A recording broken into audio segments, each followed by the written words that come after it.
পরম প্রেমময় শ্রী শ্রী ঠাকুর অনুকূলচন্দ্রের চরণে শত সহস্র কোটি কোটি প্রণাম। পরম প্রেমময় শ্রী বড়মার চরণে শত সহস্র কোটি কোটি প্রণাম। পরম প্রেমময় শ্রী বরদার চরণে শত সহস্র কোটি কোটি প্রণাম। পরম পূজ্যপাদ ও দাদা চরণে আমার শত সহস্র কোটি কোটি প্রণাম। বর্তমান আচার্য দেবের চরণে আমার শত সহস্র কোটি কোটি প্রণাম। ঠাকুর পরিবারের সমস্ত সদস্যদের চরণে আমার শত সহস্র কোটি কোটি প্রণাম।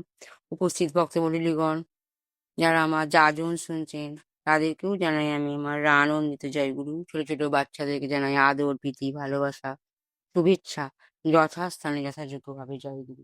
ঠাকুরের লেখা মহামানব থেকে আমি একটা ঘটনা পড়ে শোনাচ্ছি, আপনারা ঠিক ভালোভাবে মন দিয়ে শুনবেন। কৌতূহলের যেমন সীমা নেই, অনুশীলনের তেমন ত্রুটি নেই। যা ধরে শেষ পর্যন্ত না দেখে নিরস্ত হয় না। লোকে বলে ছেলেটা অদ্ভুত, কিন্তু বড় ভালো ছেলে। কিন্তু হায়, এমন ভালো ছেলেটিও বুঝি শেষ পর্যন্ত নষ্ট হতে বসেছে। তা নইলে পাড়ার সবচেয়ে বকাটে ছেলেটার সঙ্গে যে ও জুটল কেমন করে? মায়ের কাছে হিতৈষীরা এসে নালিশ করে, ছেলেকে এমন এখনো সামলাও, দেখছো না ও পাড়া কিশোরী মোহনের সঙ্গে কিরকম ভাব, দুদিনেই নষ্ট হয়ে যাবে যে। কিশোরী মোহনের দুষ্কর্মগুলো সর্বজনবিদিত।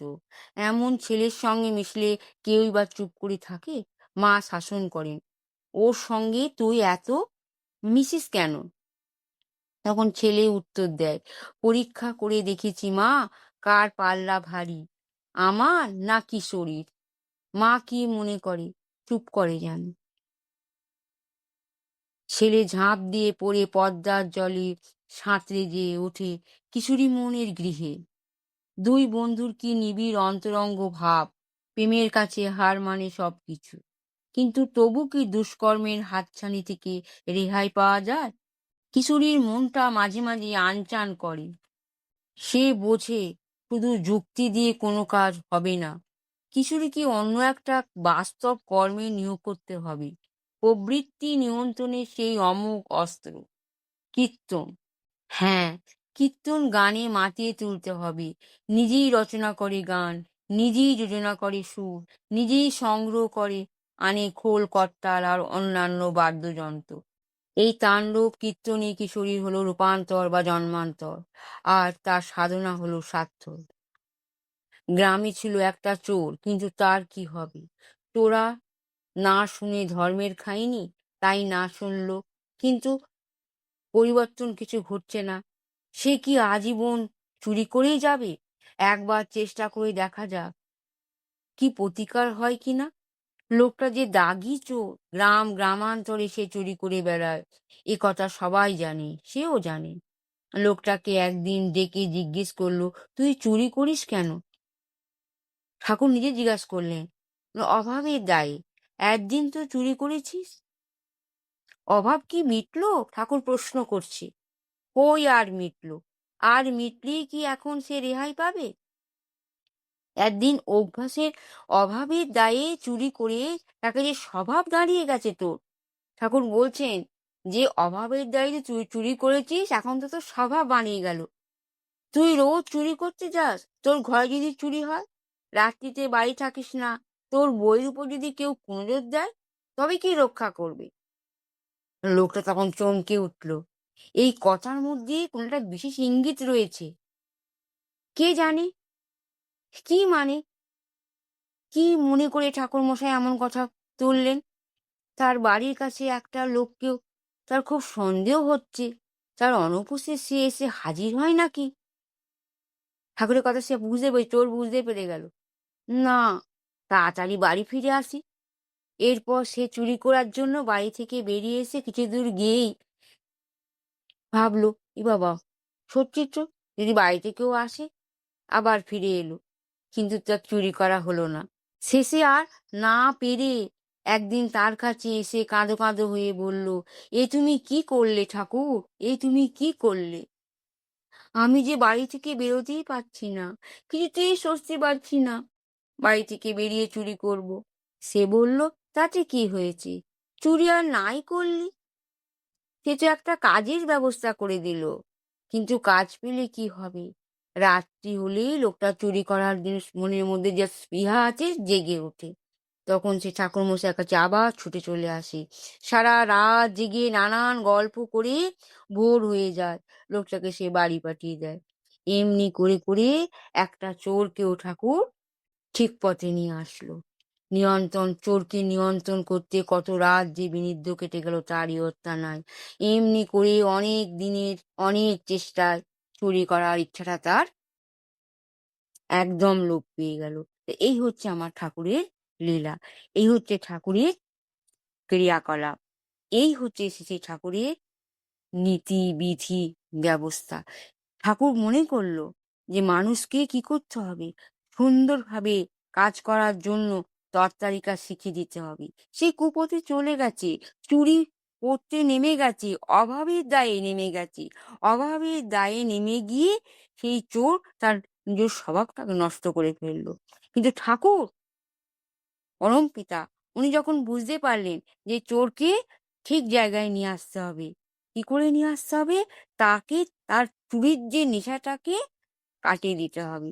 কি করে কাটাতে হবে? ঠাকুর নিজে তার সঙ্গে থেকে রাত জেগে তার সঙ্গে থেকে এমন ভাবে সুন্দরভাবে তাকে তার চোর পথ থেকে সরিয়ে দিয়ে দিল। তো এই হচ্ছে শ্রী ঠাকুরের মানুষ গড়ার ধরন। এই হচ্ছে মানুষ গড়ার নিয়ম। তাই পরম প্রেমময় শ্রী ঠাকুর বলেছেন, মানুষ আপন, টাকা পর, যত পারিস মানুষ ধর। মানুষকে ধরতে গেলে তার যে অভাবটা আছে, সে কি করে অভাবের পথে নেমেছে, কি করে চুরি ডাকাতের পথে নেমেছে, সেগুলো আমাদেরকে জানতে হবে। তাকে উপর থেকে নিন্দা করলে তার ভেতরের যে সুন্দর একটা জিনিস আছে তাকে আমি দেখতে পাবো না। মানুষের মনের মধ্যে যে সুন্দর ব্যবহার, সুন্দর আচার, সুন্দর সংস্কৃতি লুকিয়েই থাকে। সেইগুলোকে ঠিক ঠিক জায়গায় আনতে গেলে আমাকে তার সঙ্গে থেকে, তার সঙ্গে ব্যবহার করে, তার দুঃখ দুর্দশা বুঝে তবেই আমি তাকে শোধরাতে পারবো। ঠিক এইভাবে এক একটা করে মানুষ তৈরি করে ঠাকুর পুরো সৎসঙ্গ তৈরি করেছিলেন নাম কীর্তনের মাধ্যম দিয়ে। এই হচ্ছে পরম প্রেমময় শ্রী ঠাকুরের লীলা।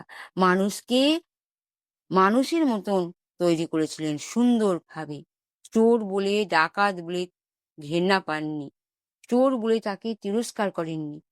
ঠাকুরের কাহানি যদি আমরা ছোট্ট ছোট্ট পড়তে পারি, আমরাও বুঝতে পারবো ঠাকুর কি এই লেখার মাধ্যম দিয়ে আমাদেরকে সজাগ করেছেন। আমরাও পরিবারের মধ্যে সবাইকে ভুল বুঝি, ফুল ফ্যামিলি হোক আর ছোট্ট ফ্যামিলি হোক, দেখে তাদের আগে নিন্দাটাই করি। কিন্তু ঠাকুর এখানেও বলেছেন নিন্দা করার আগে তাকে দেখবে সে কেন এরম প্রকৃতিতে নেমে গেল, সে কেন এরকম দুর্ব্যবহার করছে। কিন্তু আমাদের এই মানুষ, আমরা তো সবসময় ঠাকুরের মতন হয়ে কাউকে বিচার করতে পারি না। আমরা সাধারণ মানুষ, আমরা ফট করে রেগে যাই। রেগে গিয়ে তার দুঃখ না বুঝে, তার দুর্দশা না বুঝে, তার কষ্ট না বুঝে আমি আমার ভেতর থেকে রাগ উল্টে বার করে দিই। এতে আমাদের সংসারের মধ্যে একটা অশান্তির সৃষ্টি হয়ে যায়। তাই ঠাকুরকে নিয়ে চলতে গেলে এইসব জিনিস যদি আমরা একটু একটু করে বুঝতে পারি, তাহলে বুঝবো পরমপিতা আমাদের এই লেখার মাধ্যম দিয়ে আমাদের জীবনকেও সুন্দর করার তালিকা শিখিয়ে দিয়ে গেছেন। যদি আমরা এই ছোট ছোট লেখাগুলো বুঝতে পারি যে পরমপিতা মানুষকে মানুষ বানানোর জন্য কত চেষ্টা করেছেন, যদি আমরা ঠাকুরের নীতিকে, ঠাকুরের বিধানকে নিয়ে চলতে পারি, তাহলে আমাদের তো এসব নিয়ম মেনে চলতে গেলে আমাদের মধ্যে যে সমস্ত খারাপ ভাবগুলোই চলে যাবে।